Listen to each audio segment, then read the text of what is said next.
Hey everybody, this is Brent Ingersoll, and this is the Speaking Of podcast. Today we're doing another round of headlines where me and my friends, Bradford, Anthony, Shay, we sit down and we discuss just things that are happening in the world and try to give our opinion and hopefully some Christian perspective on it. So hey, here's our conversation with headlines. Check it out. Bradford, welcome. Shay, welcome. Hello. Anthony, welcome. Hello. Thank you. We are here for a long-awaited first time in, we ran headlines a few weeks ago, but we actually recorded that like 2 months ago. That was a long time ago. And because of some timing with things that were in the news, we Other headlines. we chose to hold off before we released that for fear of people thinking that we were responding. And we actually weren't. We recorded that before the news things came out. Wow. And just a little bit of wisdom. We let it breathe a minute because there was a few rants about the media that would have looked reactive. Right. That actually weren't. That was genuine vitriol that was there before they posted. Wait, let me check my phone. Misinformation about me. No, the media is still a dumpster fire. Okay. I haven't Confirmed. been on. I haven't been on. Confirmed. Nothing has changed. I haven't been on. But welcome to Headlines. Three-part. We were close. We gotta get a three-part harmony. We going. could do that. Headlines. Headlines. No, what? Headlines. No. Headlines.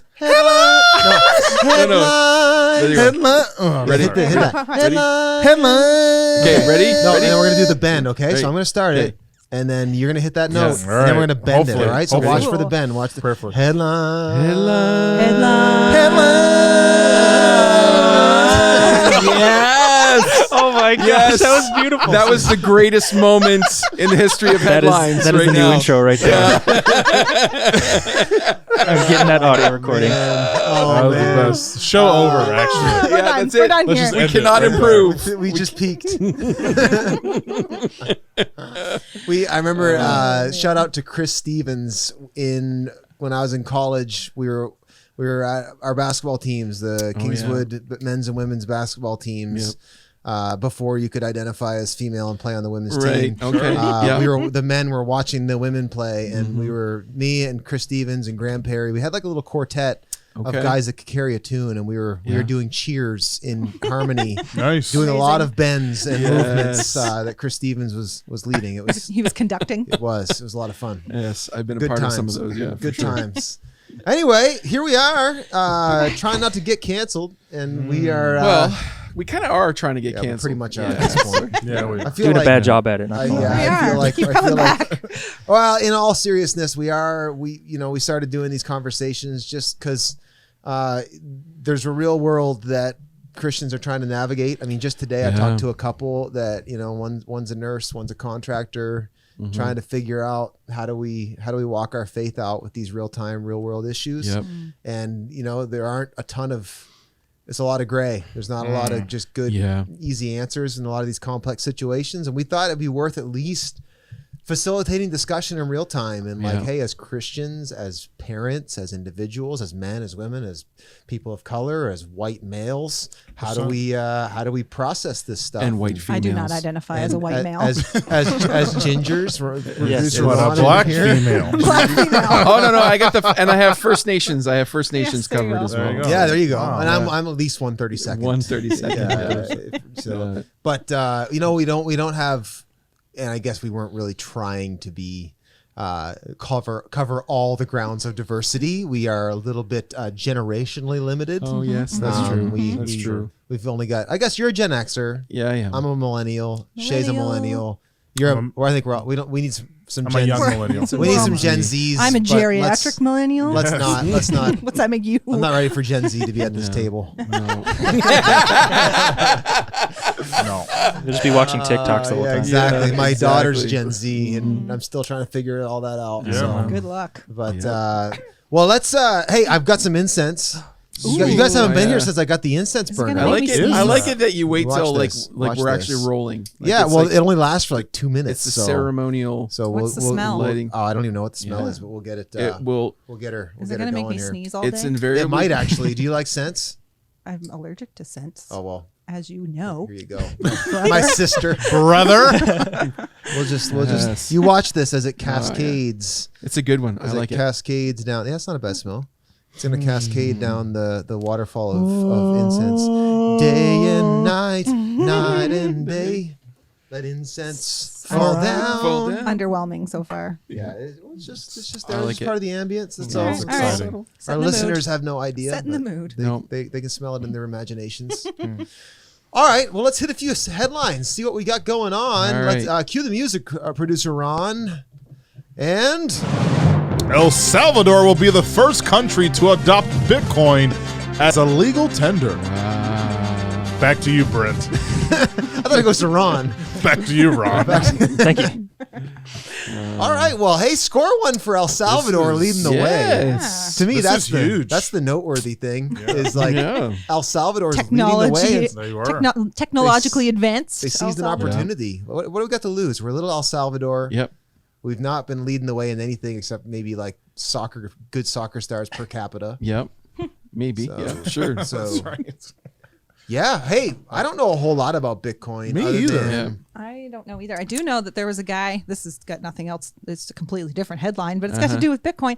He got like locked out of his Bitcoin, and it like gradually like got worth more and more money. And he's Right. got like $30 million that he can't get into. Yes. Yeah. Can you imagine? Yeah. The code. That is unbelievable. Security on them is Yeah. like uncrackable, basically. Yeah, Right. yeah. He's been like paying people to try and get into Try it, and and get he's only into got it. like 2 or 3 more attempts left Oh before they my just goodness. erase It's it like all. a Bitcoin treasure hunt. Wow. Yeah. Wow. Yeah, Yeah. there was a story a couple of years ago when Bitcoin was just emerging about a guy who had loads of Bitcoin on a hard drive, but the hard drive ended up getting thrown out, and he actually That's paid. the one. Yes. Yeah, he paid to go into look to a landfill Oh wow! and try to find the thing, and it was just remarkable how the lengths to which, because it was worth. I mean, it would have been worth millions to him at the time. Yeah, I'm sure it would have been way more now, yeah. but yeah, there was just like. I'm here for the Bitcoin. Are you? I think we're already there. Like I feel like money's pretty much. Oh, You think? Well, Like, right. Yeah, there's very few people who Okay, do so cash at all. do you carry cash? Like, do you guys carry cash? I do. No.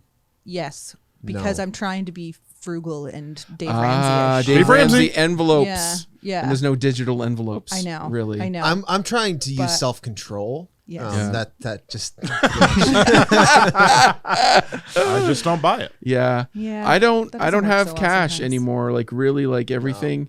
I think whoever back 15 years ago or 20 years ago when everyone said we're going to go to a cashless society, we're pretty much there. I Yeah, think. I think yeah, we are, pretty yeah. well. And the pandemic sped that up. Sure fast, did. right? Sure Like even did. companies that didn't have debit or didn't have touch debit or any of that stuff, Yep. they had to get it. Yeah. So Yeah. that sped things up. I don't know a ton about Bitcoin. I'm trying to yeah. figure out something intelligent to say here, other than I have friends that are taking it very seriously, Yeah. and yeah. I think it's inevitable. But it makes me uncomfortable. But it's probably because I don't understand it. Right. Like I like the idea of having bars of gold somewhere that like Yeah. it's not gonna, Yeah. gonna depreciate. Yeah, You know, no, like Yeah. but There is like, something to be said for that tangible. yeah, like what if Right. what What if if the internet electricity goes, right? Like dies, in a yeah. Yeah. you can't trade that in a post-apocalyptic context. And I'm Right. always thinking about the zombie apocalypse. Of course. So yeah. You never As know one when. is But- should very well do. well, yes. you're being negligent if And you're not. completely irresponsible. If you don't I actually have a team. Oh in my- yeah. Oh assembled yeah. in Right. my mind. Put together, too. assembled. Yes. If- a roster. If it's just to survive, who's I have a on team, that and I know Yeah. exactly what each person is going to do. For Who's on your the team then? Yeah. I'm still trying to figure Oh, you out don't want what to name I. names. He does- she- I- It's risky. I'm still trying to figure out what I bring to the team. Oh. Not much spiritual. Yeah. Spiritual guidance. advisor. I could build a fire. I think I could build a fire, and I can generally fix a lot. I'm a jack of all trades sometimes. Like I fixed my lawnmower this summer with hockey tape. That's and not Wow. a super couple persuasive sticks argument of for wood.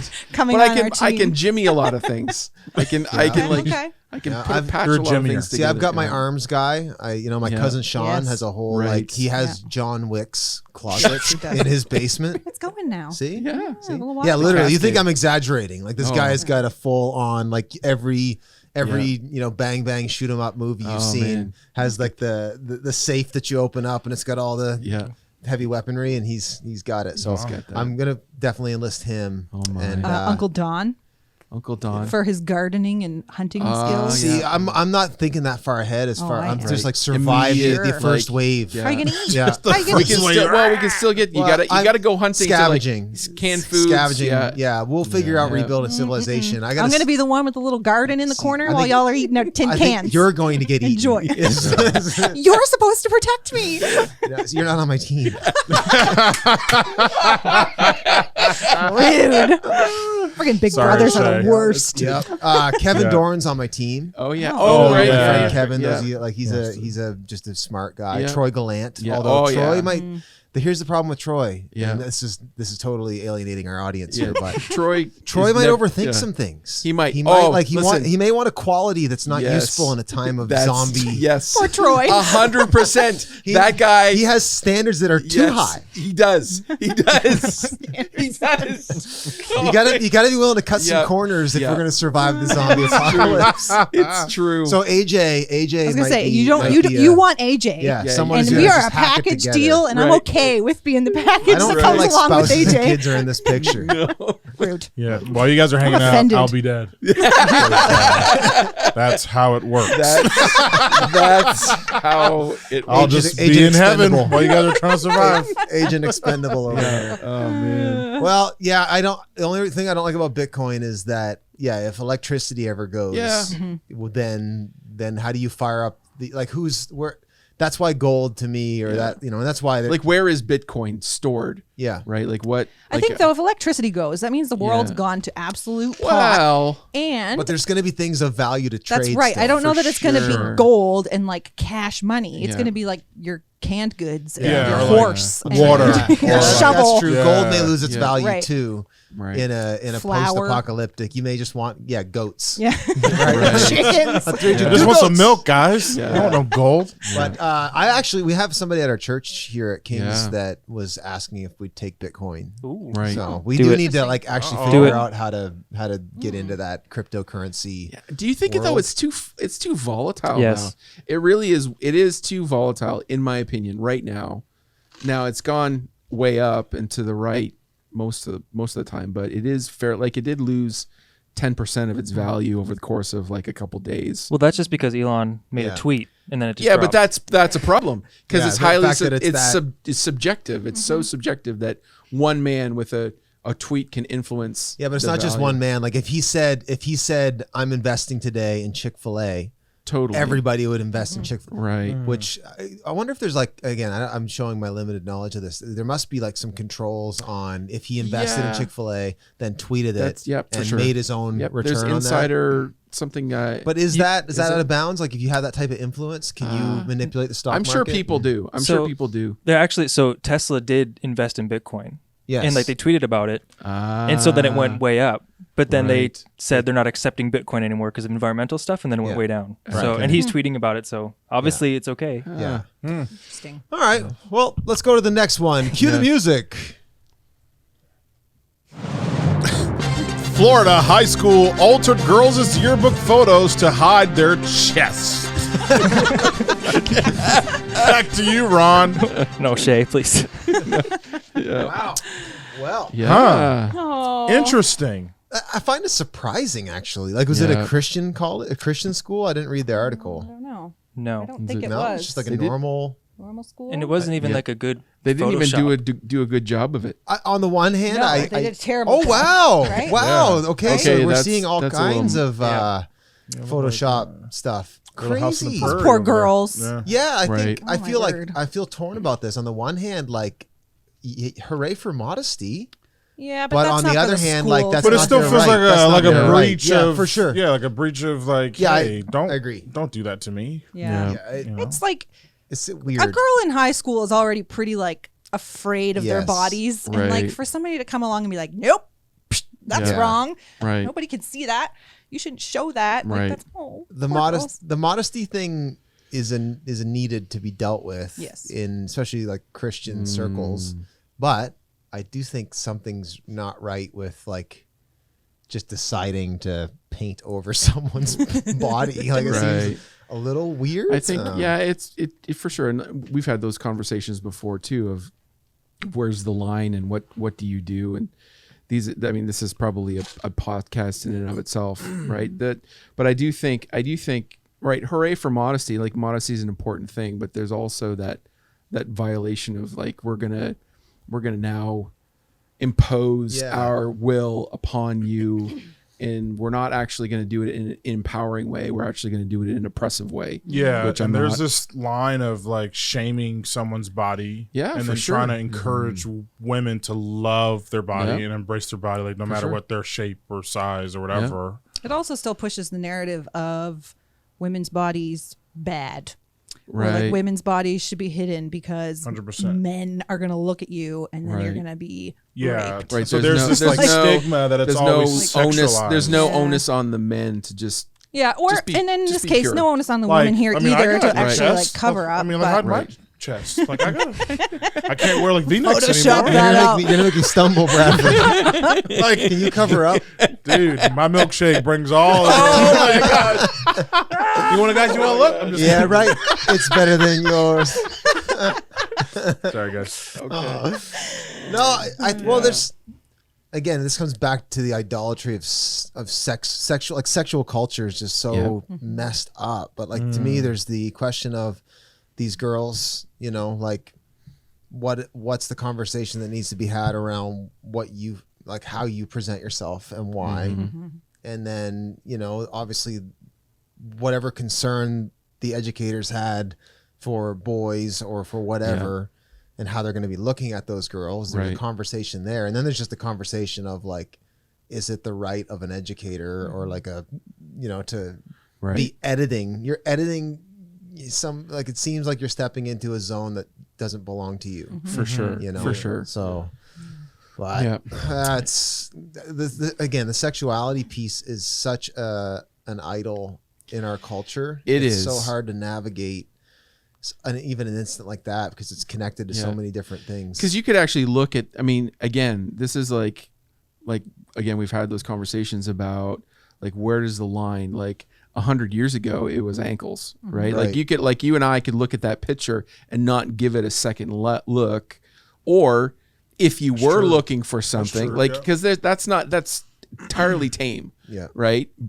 For sure, at least by today's standards. But there's a way that you could actually still look at those pictures and, in my heart, allow something to be stirred up, right? But that's not necessarily that picture. That could be just, you know, in 100 years ago, it could have been ankles, right? Like, it's not, you know, what your point is there's very much an onus on me as a man to keep my own heart pure, right? And it's not like it's a tension for now. Like it's just, it is. But I think the greater conversation that's been heard over the years is, it's the girls' fault, right? Like, and so this just perpetuates that problem. It just speaks that more into these poor girls of, like, your body is at fault here. The way you were created is too voluptuous, or it's too whatever, and you voluptuous. I get no, finish. I'm gonna destroy it. Go ahead.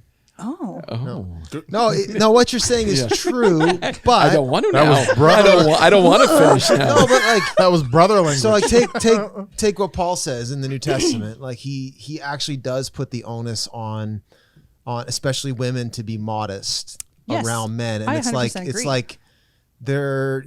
Of course, does a woman does the scripture excuse a guy from looking at a woman not lustfully? No, it doesn't. Jesus holds them accountable for that, but it also holds women accountable to not present themselves in a way that would make 100%. A man devalue them. Totally and agree. It's both of those are they're responsible, and the reality is, I want to give you the opportunity to correct me if I'm wrong here. I think it would be easier for a girl to adjust what she's wearing than for a guy to turn off an appetite. It's easier for the girl, but the the narrative has been for so long that women are at such a fault for things just because we're women. And the narrative of, like, this secular world and Christian world even is everything is the woman's fault, right? it's the woman who got pregnant, and it's the woman that got raped, and it's the woman who's showing too much, and it's the woman, when also it is a man's thing as well. Like it's not just the women that are at fault, and nobody talks about the men that are at fault, other than, I think, in the Christian circles, which is, I would hope, a healthier conversation, where they're also talking about women's modesty, right? I think in the Christian circles we do look at it, or we should look at it, with both factors at play, right? Yeah. But I think in the world untouched by Jesus, it is mostly a women are shameful conversation. I do think biblically, though, if you look at, like, go back to Genesis, where Adam and Eve, and Eve was the one who, like, was first enticed to do wrong. However, Adam was the one that was held accountable for it. Like, so he ultimately, God had placed an authority and accountability on him to be the one to cover her.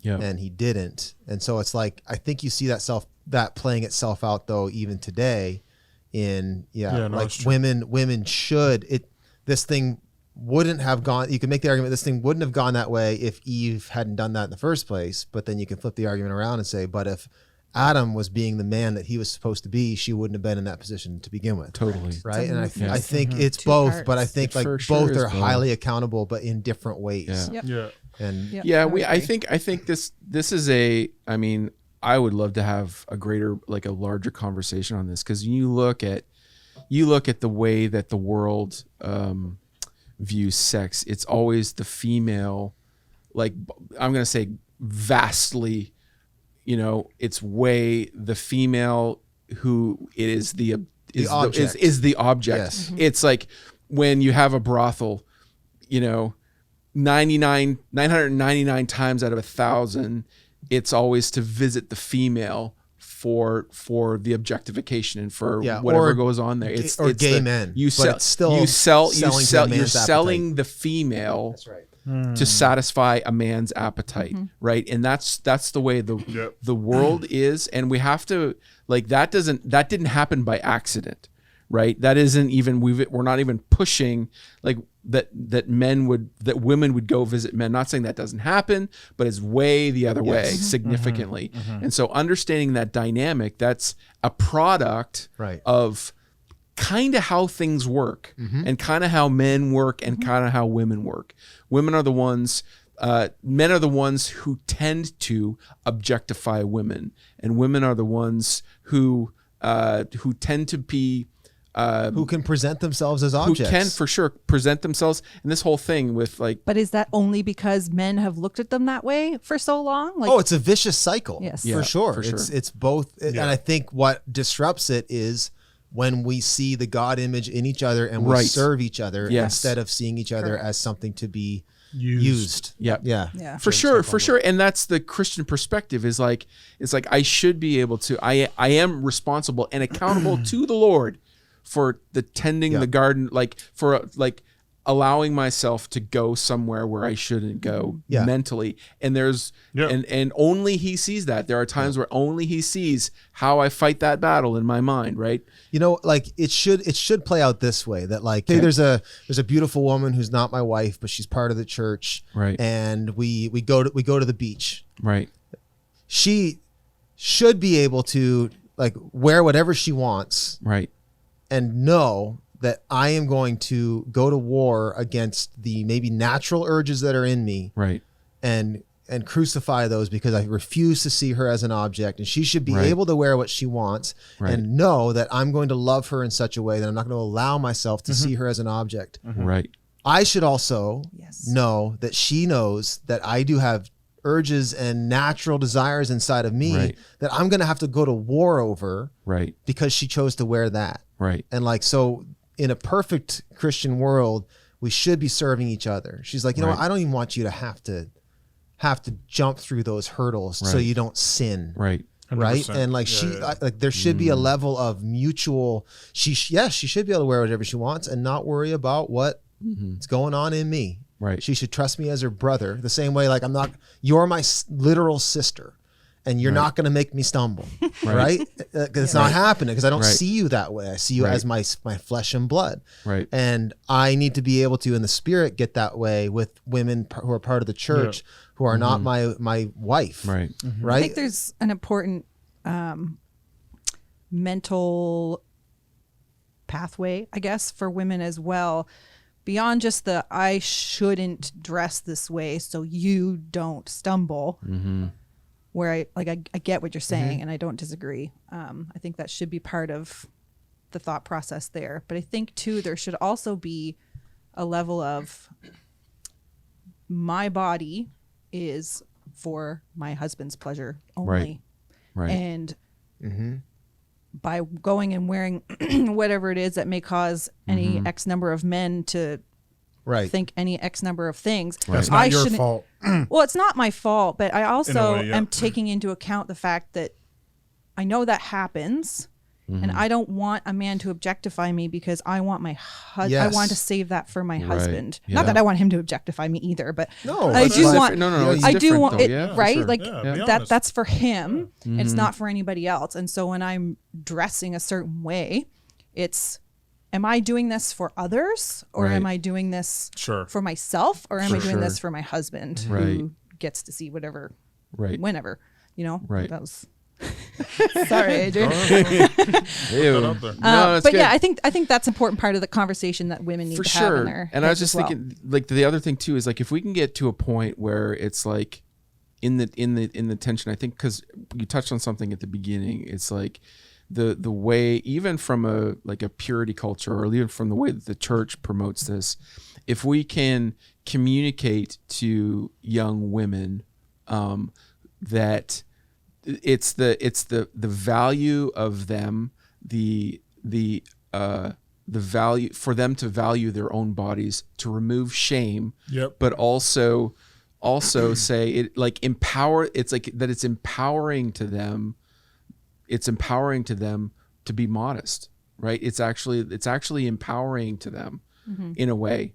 I mean, I don't know how that would play out, but it's like, remove the shame, empower them, but also say this is a higher road, and empower them to do that, like to be honest. Yeah, and that's what the New Testament gets at. Like, I was just looking up some, like, 1 Timothy 2 says, like, you need to dress modestly. Like, that's actually a commandment in the scripture. 1 Peter 3 says to women, like, your adornment must not be merely external, braiding the hair, wearing gold, or putting on dresses, but let it be hidden in the person of in the heart, basically, with imperishable quality. And I think at the end of the day, it's having spiritual eyes and consideration for each other, that you know, and having the right channels to express sexuality, right? Like, in the context of marriage, for sure. Like, what is it that's, you know, to the woman, what is it that's making you want to express yourself publicly in a way that should be expressed privately with your spouse or your future spouse, and what is it in a man that you need to go? So the woman needs to go before God, and so does the man. That's like, why can't I go to the beach and just, like, for sure, you know, be able to, even though I walk through the valley of the shadow of death, I'll fear no evil, right? Like, you should be able to have self-control and to see women in the image of God, right? As daughters. Absolutely. It leads to important conversations with both genders of our children, like the boys and the girls. Like, boys need to have a conversation, and the girls too. And I think we, as Christians, do our kids and ourselves, probably as women, a disservice in that we put a lot of value in our bodies and what they look like, and whether or not they hold up to a certain standard and a certain whatever. But essentially, like, if you have a biblical look at what your body is and what it's used for, your body should be healthy. It is a temple, and it's for your spouse. And really, that's it. And I think if you're having that conversation with your children from a young age and actually have, like, I don't think that that conversation was ever necessarily had with me specifically. It's something I've kind of gleaned over the years, but to lay that out, that is a narrative that they're also hearing alongside of the world saying, you should look this way because men like it. You should look this way because you're going to look better. Yeah. You should look this way because it's your right to do with your body whatever you want, and no one can tell you otherwise. So flex your female empowerment. Like it's all still built around a self-focus, right? And I think Jesus wants to take us away from that. Right. But I mean, it's definitely a huge thing that we need to be processing with our kids, especially. Yeah, for sure. Yeah. So, that's all good. right. Good one. All right. Let's do another one. Okay, here we got another one. It is a little heavier, so let me read it and let's crack this open. This is a CNN headline, so it's an American headline. We're talking about the residential school. So, unthinkable discovery in Canada as remains of 250 children found buried near residential school. Yep. Hey. Yeah. Heavy stuff. Yep. I terrible. Didn't even know that residential schools were a thing. I didn't either growing up here. I had no idea. I didn't until I actually, truth be told, didn't hear about it until like last year when Ava learned about it at school. I'm like, it's not something they teach in school around it's not. here. It's been a dirty little secret. Yeah. My dad really was in a residential school. Are you serious? 100%. Yep. Wow. Yeah. That is part of my heritage, and I mean, I would say my father, I don't have any distinct recollection of him being affected adversely. He didn't necessarily talk about it a whole lot, but he, as far as I recall him, was certainly not dysfunctional, I guess, because of that. Like he loved Jesus, and Jesus healed a lot in him. Right. So he might have already worked through that baggage. He probably did, because it would have been a long time. It would have been decades probably before I came around, and then I was old enough to sort of have my experience in living with him. Probably would have been, I don't know, because he was older when I was born. He was in his 50s when I was born. So he would have had solid decades before I got to, to understand or even know him. And like he didn't. Yeah. So I think it's like, when I look at that, I go, it was a crime. I think this highlights that. I don't think the tragedy for me, and I don't know how this will land with people, but like the tragedy for me isn't necessarily that this mass grave was found. The tragedy was that it existed in the first place. Yeah, that they actually in the little that I'm on Facebook, I saw this letter. It was so offensive. These the Catholic Church ran the school and say it will be your privilege to have your own kids, visit you over Christmas, and these are the hard rules around how that's going to play out. And the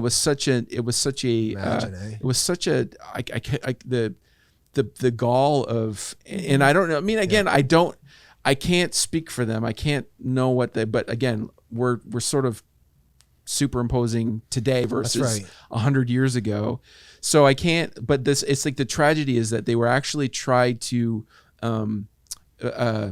educate out the culture, right? Which is a enormous, like it's not terrible. It's anti-God, right? Like it's like there is a beauty in the First Nations culture, right? That we haven't figured out fully how to.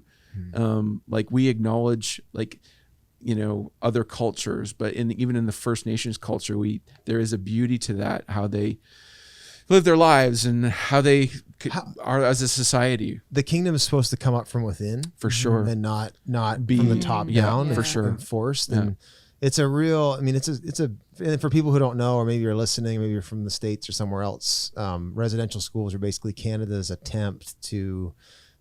I mean, like colonize and like denative the natives basically, and make them you know, white. Canadian. Yeah, I guess really just kind of infuse them in our culture. And that was to basically get the next generation out of their parents' home and get them into these schools, these boarding schools that were pretty atrocious, I think. Yeah, but there was abuse and there was neglect going on. Right. And it's like, you know, the thing that makes me uncomfortable about this discovery about these 215 kids is we don't know how, like they didn't all die at once. Right. It was like, it could have been over it's a mass shooting. Right. Yeah. And I don't like that because it's actually a little bit salacious. Like it seems a little embellished to me. So it's like, it doesn't take away from the tragedy of the whole thing. But I think to me, the greater tragedy was that it actually existed in the first place. Yeah. Unfortunately, there's no discourse anymore. Yeah. So they lead with these heavy headlines, which again, this is awful. This is terrible stuff. And there's 215 kids that had unmarked graves and no actual burial. Their family wasn't around. I know. So that's terrible. But it also isn't right though to make it sound like there was this like mass execution in a field. Correct. And that's kind of what it's been made to sound like. Yeah. And so it's like, this comes back to our last podcast, is the media aren't helping sober discourse where we can actually learn and figure out like the real takeaways. It just throws gasoline on the fire of, and it just stirs up the emotions and the anger. And then it gets us to look and it gets us in this posture too of this like arrogant sort of like, I don't excuse what the government of Canada was doing, nor the Catholic Church. I think it's deplorable. I don't know how the Catholic Church could sign off on it and have any remote gospel theology, but nonetheless, it's also very easy to sit in your seat 100 years removed from something, totally, and start to judge, like, totally, what was going on, you know? What's the good that's actually going to come out of this? Well, that's just it, right? Like it's going to, like, you know, as things happen, right? It's going to be in the news for a while and people are going to get angry. People are going to post on social media how they feel bad about it. But like, it's rather empty, right? Like it's even with the whole the race stuff, like it's going to come in the news. It's going to, whatever this news cycle is, it's going to fill your feeds for a while. People are going to post black images, like blackout screens. And that we're going to talk about First Nations and all cultural, all those issues. And then something else will come along and we'll forget about it. Like, it's like the real question is there actually going to be any, like, is there going to be any lasting good that comes out of this? Yeah. And if the answer is no, then what's the point? Right? Like, or if it, like, hopefully some lasting good does come out of it. And hopefully, like, you know, I saw somebody post a couple days ago that I was like, how about, you know, instead of an apology, we get clean running water for some of our northern, like there are regions in the north who are First Nations who don't have clean running water.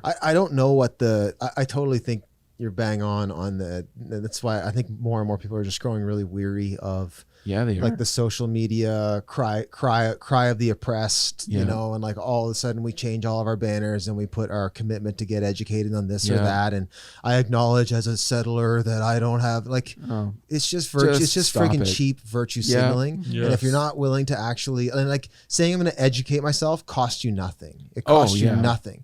So it's like to actually be an agent of reconciliation is so much more than posting something or reading a couple books. And I think people are just over that. I do think though and I've had a heart for this. I mean, probably not as big as yours because you're more than 132nd First Nations.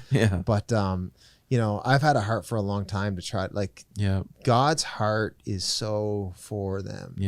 And I don't know, you know what, I know that there's going to be a sweeping move of God in First Nations people, and God's going to raise, God is already, there are some cool things that are happening. But like, even for us as a church, I've had a heart for them for a while. And that's because like Shay and I grew up next to a reserve. Like I went to middle school, had a lot of friends that were First Nations people, and I'm very, very aware of life on the reserve. And like, this is not new. And and frankly, this hasn't gone away. Is the other piece is like, okay, we had these residential schools and it was more overt, but now all we've done is fence them in and created these little contexts that they can live how they want and give them a few perks. You can fish and do what you want.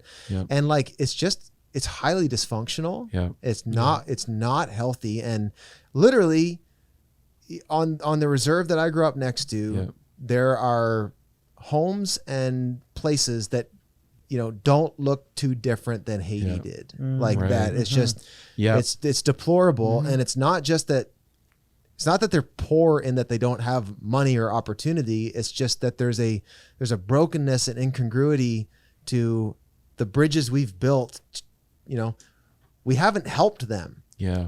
Right. We've put them there, and we've created a broken system that is cyclical. And I know. 8 out of 10 of my friends that I grew up through, specifically middle school. We all landed in the same middle school, like the reserve kids and us from Marysville. We landed in the same middle school, and most of them didn't get to high school. Like most of them, that was kind of the last stop, and they just sort of went back to reserve life. Yeah. And it's like, I don't know what the solutions are, but posting stuff on social media that say we feel bad isn't fixing anything. Yeah. Yeah. This is actually funny. As we're talking, I had this memory, speaking of what God's doing in First Nations community. So my aunt, they call her name was Annie, and they call the sort of the First Nations community in Northern Quebec, called her Auntie or Auntie. She was my father's sister. She actually had a hand in the translation of the Bible into Cree. So it's killer. That is really cool. So it's amazing. So I just had that memory of there, and it was just like, I was like, so God is at work in our First Nations. I mean, that's just not Cree. It's not just Cree. It's Mi'kmaq and Mohawk and all the way across the country. But I just think that God is raising up people. And I've had the First Nations even just recently, even outside of this. I've had some First Nations communities on my heart that I've been just praying for as the Lord brings them to me. So yeah, I know God's done some work of even reconciliation and some deep sort of repentance and reparations between like white people and First Nations people in the kingdom in Canada. Sure. There's been some really cool stuff that's happened. I mean, I think more evangelical church, but like there's been some deep work. I still think at the end of the day, I don't know what legislation can fix this. I think it's going to require the gospel and then like renewed minds and new hearts that are set free. And I think that this should make the church not look at it and be like, okay, Justin Trudeau, what are you going to do now? Yes, it should make us look at it and be what this is a job for Jesus, and let's go. What's the church? What's the church's How response? can we bring the gospel and real good news that the global superpowers didn't come in to invade and impose his will on you, but he actually came to die for you and offer you a new life and serve, one that every tribe and tongue and people and nation get to be part of. Come on. That should make us respond that way. And I think it's too easy. It's too easy to look back and critique, and it's too easy to look at the government and say, fix it. You do it. And it's like, good luck. They've been trying to fix it that's the piece, right? Like if you've not been in leadership, you don't know, like it's complicated when you got people in the picture, and it's like, they've been trying to make this better for 100 years, and it's not getting better, but for sure. It's tough, man. Yeah. All right. Well, we got another headline. Oh my. Hey, cue the music. This one's sad too, but I feel like it's less tragic, I guess. It's still pretty tragic. It's fairly tragic. Bill and Melinda Gates divorce after 27 years of marriage. Back to you, Ron. Back to you, Ron. Man, Ron, you keep throwing us the heavy ones. Why can't we talk about cancel culture and put the heavy ones in the middle? Okay, all right. That's too bad, man. Yeah, it sucks. I mean, like, you would think that they would find a way, like, to work things out. They could just buy their own separate islands and just live, but. And this is she's really gonna be rich. Well, for sure, she's gonna get her money, but she's gonna get hers. She's gonna get her coin. This is connected to the fact that their oldest child is graduating, and there is some connection. What? I think it's like Not it's the like they stayed together for the kids. Oh, that's what I'm getting. That's that what I'm happens getting a lot. Yeah. That happens a lot. So it's probably been a little bit overdue. Okay. Yeah, sure. Just goes to show you that you can literally have anything you want. Oh yeah. Anything. Yeah. At your disposal. And still not be happy. And you still got stuff to work through and can't have it all. Yeah. I think God hates divorce. I know that. But I don't know. That's sad. And it seemed like they did good stuff together too. They The did. other thing, but a lot of she a lot of stuff together. She must not have been down with him implanting vaccines in us that are going to take 5, over our minds. 5G. Taking all our information 5G. from She my must have been bloodstream. against it, and he's like, "Nope, I'm doing it." So I don't know. That's I'm too gonna bad. Save the world, honey. Yeah. All right, let's pick this. Let's bring it up. Bring it up here. Yep. All right. NASA aims for 2 new missions to Venus to learn more about lost habitable world. Back to you, Ron. And I'm going to take a break.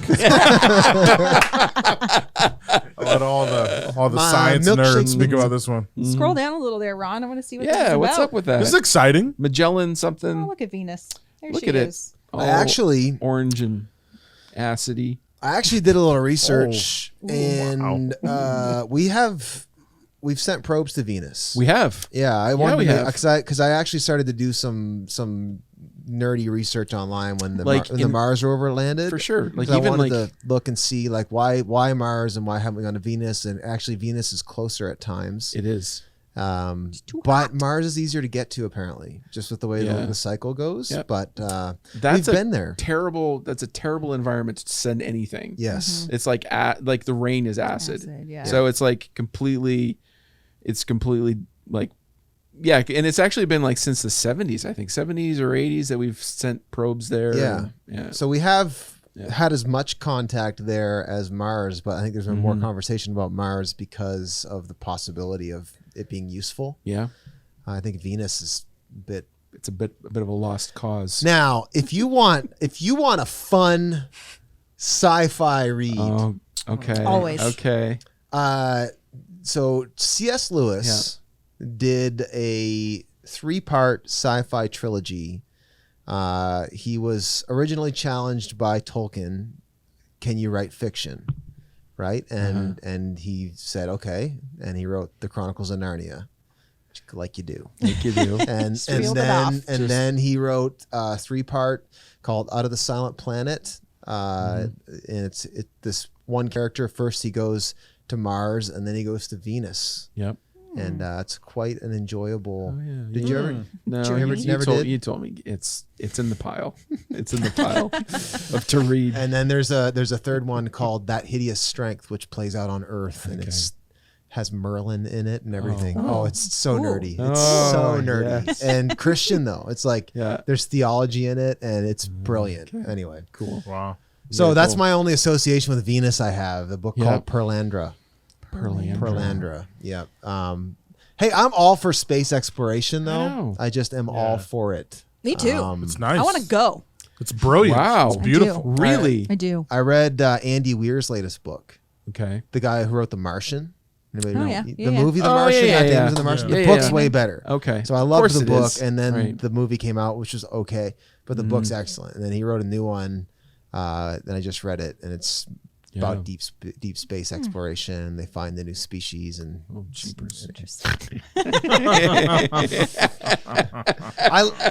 I listened to those books while I mow my lawn or do yard work or stuff. Like that's when I get that in. I did see Bezos he has like his own space company, and he's paying, or he and his brother, I guess, are going on one of the next orbits. I think. No kidding. Yes. Nice. Yes. Wow. So, question: if you had the opportunity and Bezos's funds, would you go? Zero chance.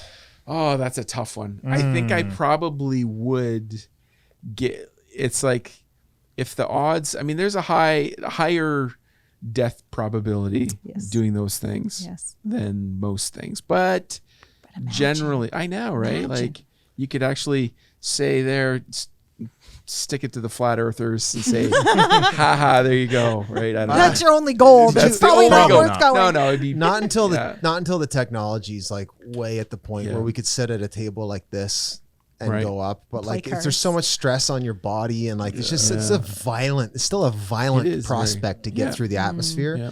Like even with I watched the SpaceX launch last week. They sent up some supplies or whatever, and like it's still like pretty rough stuff once those rockets, even those nice high-tech SpaceX ones that land back on the pad and it looks almost like Star Wars. It's not. Yeah. Those things are like ripping through the atmosphere and stuff's falling off and flames, and like it's just like I don't want any part of that until we can land like Princess Amidala's ship in the Phantom Menace. Just sort of comes in like a Cadillac.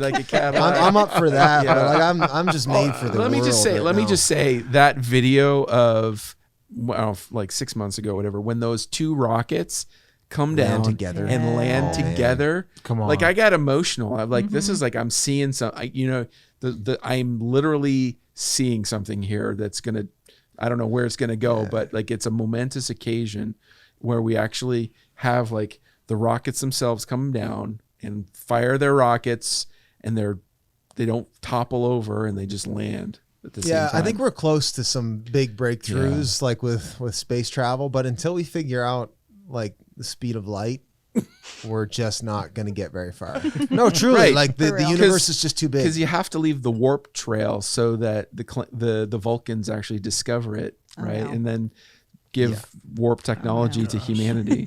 That's Bradford? That's Star Trek. Sorry. I don't do Star Trek, but no, but truly, like the universe is too big. Like we're just not gonna get anywhere. I think that's why it's so cool. I'd go in a heartbeat. Well, I actually, and we've talked about this before. I think in eternity, like we're gonna explore the universe. Like I really do think that. I hope so. God's got nothing but time for us, so we're gonna figure out more than enough time. We're gonna figure it out. And I mean, if you talk to someone even 400 years ago about like, we've got like a little drone helicopter on Mars. Yeah. We're sending pictures back all the time. Yeah. They'd be like, what is drone? Devilry is this? Yeah, exactly. What devilry is this? Yeah. Sorcery. Yeah, You'd for be sure. burned at the stake. Yeah. So we've come a long way, but not that far either. I watched Last Man. Did everyone see The Last Man about Neil Armstrong? Yeah. Great movie. It was really cool. But like, again, we got to the moon, but really shouldn't have. Okay. Well, like, fair enough. Like the technology we used to, like those guys were, I can't believe that more people didn't die in that pursuit. Like those dudes were out there, in this little simple metal box. It's a terrible place. Like there's lots of radiation out there. Oh, totally. It's crazy radioactive out there in space, which is where you are in between the Earth and the moon. Side note though, like it does show the brilliance of the human mind. Oh yeah, it's incredible. Like the 100%. Chemistry and be able to think and process and like engineer. Yeah, something like that is incredible. Calculus, you just do the math to like time it right. The math of that. If we shoot it out at this angle at this time, you should have a straight shot. We're gonna boomerang back around the moon. And like, I'm sure it's just that easy. Those 3 steps. Yeah, that's it. We're gonna put. Point it that way. Yeah, we're gonna put liquid oxygen under you, and we're gonna light it on fire. Bye. And then you're gonna get to the moon. The thing about Last Man, and here's a plug for it, is one of the things I thought that did a good job of is it made like it did the sound. The sound was so well. Yeah. And it was silence when like you could just hear the rockets and the rattling while they're launching and stuff, and like the terror of what it would be like to be strapped in there, knowing like we could explode at any minute, and I don't know what's gonna happen when we get up to the atmosphere, and like it's just. It's You'd have to be completely resigned to just dying. Well, you're ready at some level too, right? I'm just gonna die for sure, because they would have all had.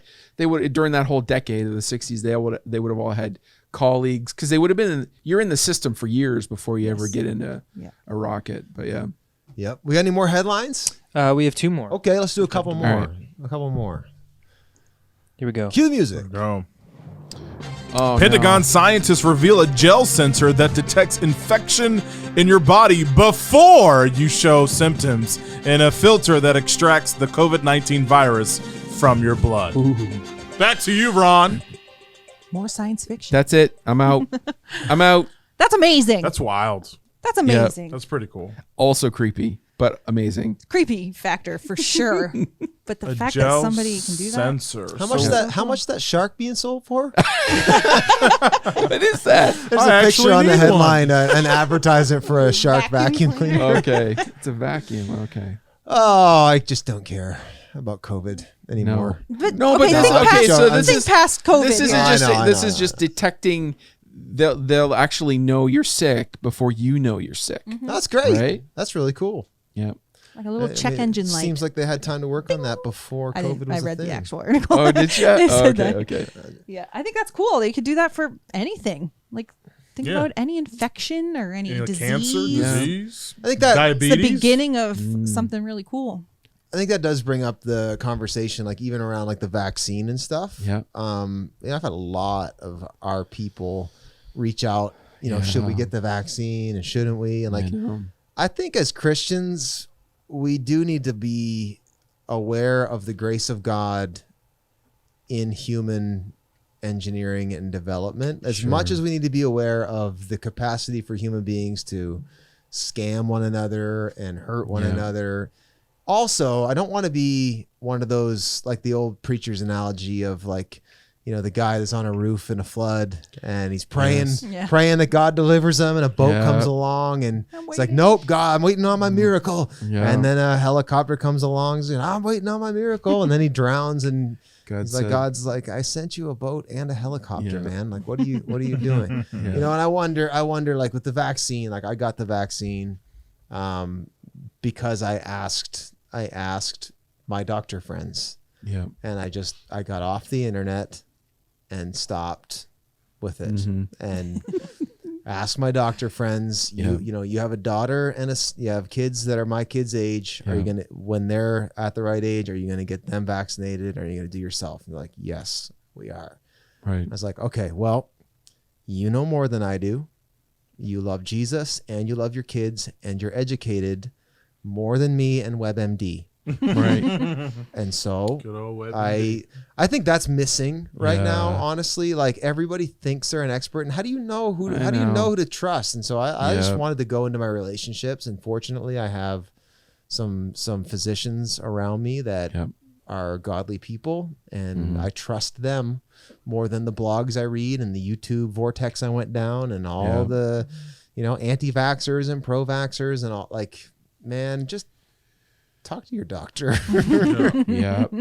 They're wise. That's how I feel about it at the end of the day. Because I don't know what to believe. I honestly don't. No. So it's true. Truth is. I don't care.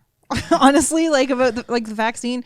I think if it works, yes. If it doesn't, I've done my part at giving my kids a better normal. Oh, and let me state for the record, I didn't get the vaccine because I'm worried about COVID's effects on my body or even my kids. Right. I got it so we could get this crap behind us. Right. Yes. And that's it. That's the only reason. Like, whatever. I'm trusting my immune system. I'm pretty confident I can fight COVID. Right. I'm not worried about that. It's okay. If you're going to hold this carrot over us for 75% getting the vaccine in New Brunswick, and they're kind of doing that everywhere, then all right, I'll do my part this time. If you're going to keep dangling that carrot every year, we might have to have a new conversation. Because like I never got flu shots. I never got any of that stuff. Like for me, it was kind of like a weigh the pros and cons of sacrifice. It sounds like a big word, but for real, like, do I sacrifice my body and the potential long-term side effects and whatever that may look like for my kids and for the world to get back to normal? Like I don't That's actually, fair enough. right? I don't care about the long-term side effects. If I grow another arm, if my heart explodes, whatever, I'm gonna sacrifice my body for my kids. And that's pretty much the only thing that and I don't came down to for me. I don't think, and that's why I talked to my doctor though. I don't think that I don't either. we're not it's not, yes, okay, there's not been, obviously you could make the argument there hasn't been long-term testing, but maybe there has actually. And so, like, it's not like SARS-CoV is new. Right. It's not like we're starting from scratch. They had a body of work on some of this stuff. And this type of vaccine is a miracle. Right. There's an argument to be made for that. Like this is like this is unheard of. Yeah. that it was done as quickly, and the type of vaccine that it is. Like, it's a different type of vaccine entirely than what we've ever used before. So it's anyway, I don't know a whole lot about it. I actually was at one point talking with my doctor friend and his friend who's an epidemiologist. We were going to do a podcast. I don't know if that's going to happen anymore. Right. I feel like people are past it at this point. Yeah. People have already like buried into their position and aren't going to be swayed at this point. So so I think they just want to be done with it. It's funny. I do. That's the prevailing sense. They do. That people really want to be done with it, and people are so over it, and they're starting to there are way less Karens out there, and there are yes, I'm a Karen. Yes, but there are way less people that are really militant about it. At least, well, I don't know. Maybe I posted that I got a vaccine, and you wouldn't have believed the DMs. Oh, I got a bunch of like, thanks for leading us and being responsible. And I got a bunch of DMs. I can't believe you'd do that. Why? Why would you sell out? What were you thinking? Basically, anything that I post that's not just like a scripture verse gets all of the reactions. So and it's just like Karens are very dormant then, except for when they get the Karens have all gone into hiding. Let me say, anyone with the actual name Karen, they're gone. Let me say to all of our church family, if you think that everybody in your church family agrees with you, I've got news for you. Half of them see it the other way. Right. Yeah. And that is a fact I have learned painfully over the last 15 months and or so. It is a miracle and the grace of God that we are unified. Hey, right? At least in Christ. Yes. I know, right? At least in Christ. I know. Yep.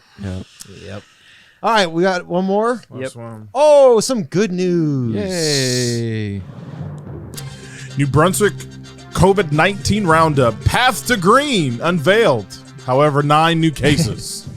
That's back old. to you, Ron. I didn't put it be from last week. Yeah, I didn't put it in there for the 9 new cases, but just the hope that it's almost done. Yeah, There's a path to green. Path to green. No more masks. No more social separation.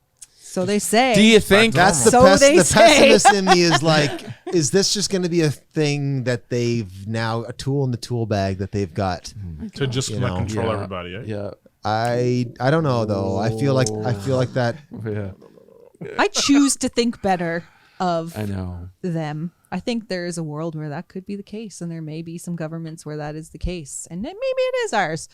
I'm going to choose to believe the best in people, and that the vaccine's not out to read my information, and Higgs is not out to kill me. Listen, I have to fight an inner battle, but I'm going to make a conscious choice to believe that they are doing what's best for the province with the position that they've been put in. Okay, here's my counter to that. You love to counter me. I do. We call this Thanksgiving dinner. Just so Sunday. You know. It doesn't even have to be Thanksgiving. So you know.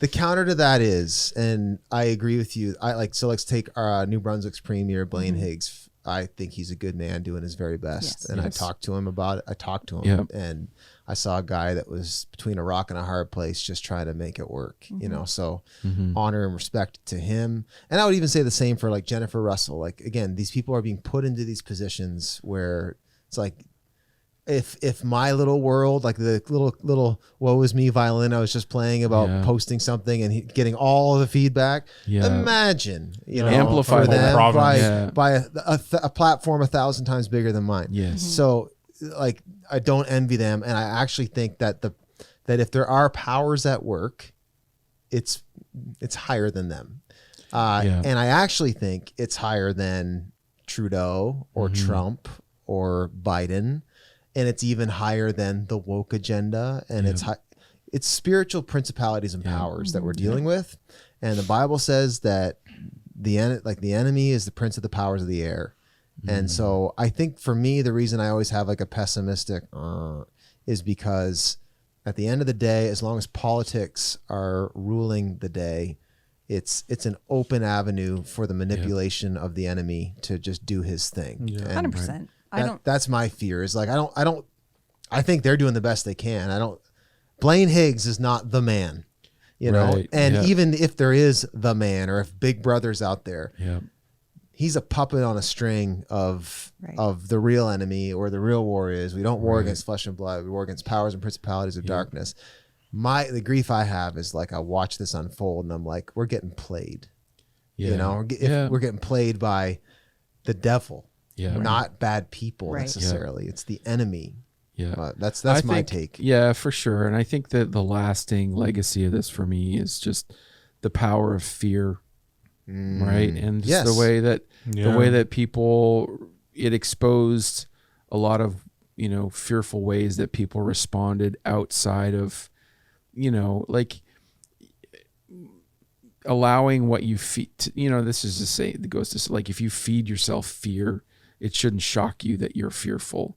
And that's really the marker for me is how that not only affected like on the micro level, but also the macro level. And we see that played out. It's really the fear that, it's not just, it's really both sides. It's both sides of the coin. Like even of any position, like the vax position, right? It's always they use fear, like don't do this or this will happen. Yes. That's it. Yeah. And that's what's indicative of the enemy, right? Yeah. Like if fear is the motivator, it's not the kingdom. Yeah. Don't do this bad thing will happen. Or do this, this bad thing will happen. Yep. That's fear. It really is. It really is. That's been missing too, though. Like if you look at how this was led, versus you go back to like World War II and you think about like Winston Churchill, right? You think England's being bombed. The Nazis are literally on the doorstep of winning the war. Yep. And instead of a message of fear, they had a leader rise up with a message of resilience. Right. And like, we're not going anywhere. Yeah. We'll fight them on the hills. We'll fight them in the just that, like, we're going to make our stand, and like, I wish that to me has been missing in all of this is like, where's the call to humanity for real virtue and like instead of calling people to say keep yourself safe, like there's a higher call out there that's let's like make this a better world. Okay, we have an enemy, it's a virus. Let's work together. And like, to me, that's been lost. And it's because of social media, it's bad leadership, all those things. Yeah. And to me, it's indicative of the devil has had a lot of access for sure through media and social media and weak government and all of that. Yeah. But I agree. Thank God. I feel like the clouds are breaking up with this particular attack anyway. I do too. I hope so. Hope so. I need it to be done. We all do. Yeah, we really do. Yeah, we do. Yeah, we do. Thank goodness it's not like, this might be bad, but thank goodness it's not like a virus that kills 99.9% of people. Yeah. How dare you? How dare you? Cancel. No, for real. Thank goodness it's not a really murderous we would be going virus like ham. Because like we would be going crazy 18 months later and we wouldn't have the luxury of being like, having I'm this tired podcast of because this. there would be no power. There would be no electricity left in the world. For real. Or Bitcoin. And that could happen though as easily as this happened. But doesn't that make you, it makes you so concerned though? Like I've thought about that many times through all this is like, if this is how we react on a virus that kills 5 in 1,000, that's basically the number, 5 in 1,000 and 5, of those 5, 4.98 were elderly or have pre-existing conditions. Already on their way out. Yeah. And if this is how we react to that. Right. Yeah. It's going to be. That's why I have a zombie team. Oh my gosh. That's why. What do I have to do to get on the zombie team? I have known you my whole life. I don't think you're going to get on That's why I have to be on it because you love me. I feel like the Lord is going to take people home. Yeah. And you're gonna say, are you saying I'm gonna die first? He's gonna leave me to fend. You're the worst. I've thought so is my wife. She's not gonna make it. She's gonna let us die? She's not gonna make it. She's already knows that. All right, Melanie and I are gonna start our own zombie apocalypse team. Yeah. She's like, I don't do tents. I don't do tents. So I do tents if I need to. I actually think this is. I don't mean to extend the conversation longer than you keep necessary. going. I'm gonna go keep this going. It's pouring rain and my windows are down. Yeah. So keep going. No. I would just like to say that was a window. My bad. That was a wall. No. I would just like to say that, from a global perspective, and you can chime in on this, Ron, too. Like you can chime in from that. Actually, you know what? I think my sunroof is open. Oh my word! Everyone is going. And that's the end of headlines. How are we gonna wrap this? It's just me. Everyone's good. This is the best way to end a podcast ever. Yeah. Ladies and gentlemen, in an unprecedented turn of events, we are done headlines for today. We will see you next time. It's raining on headlines. Yeah. My car is soaked. Thanks, people. Okay. Hey, everybody. Thanks again for tuning in. And just so you know, we made it just in the nick of time. All windows closed. Crisis averted. But hey, thanks again for tuning in. Hope you enjoyed that conversation as much as we did. It's just good. Iron sharpening iron, trying to weed through complex and difficult topics. It's just real life. And Jesus calls us to walk the walk in real life. And so thanks again for being part of this. If you haven't already, why don't you subscribe? Why don't you rate this, review it, leave a positive feedback review? We'd sure appreciate it. And hey, we'll see you next time.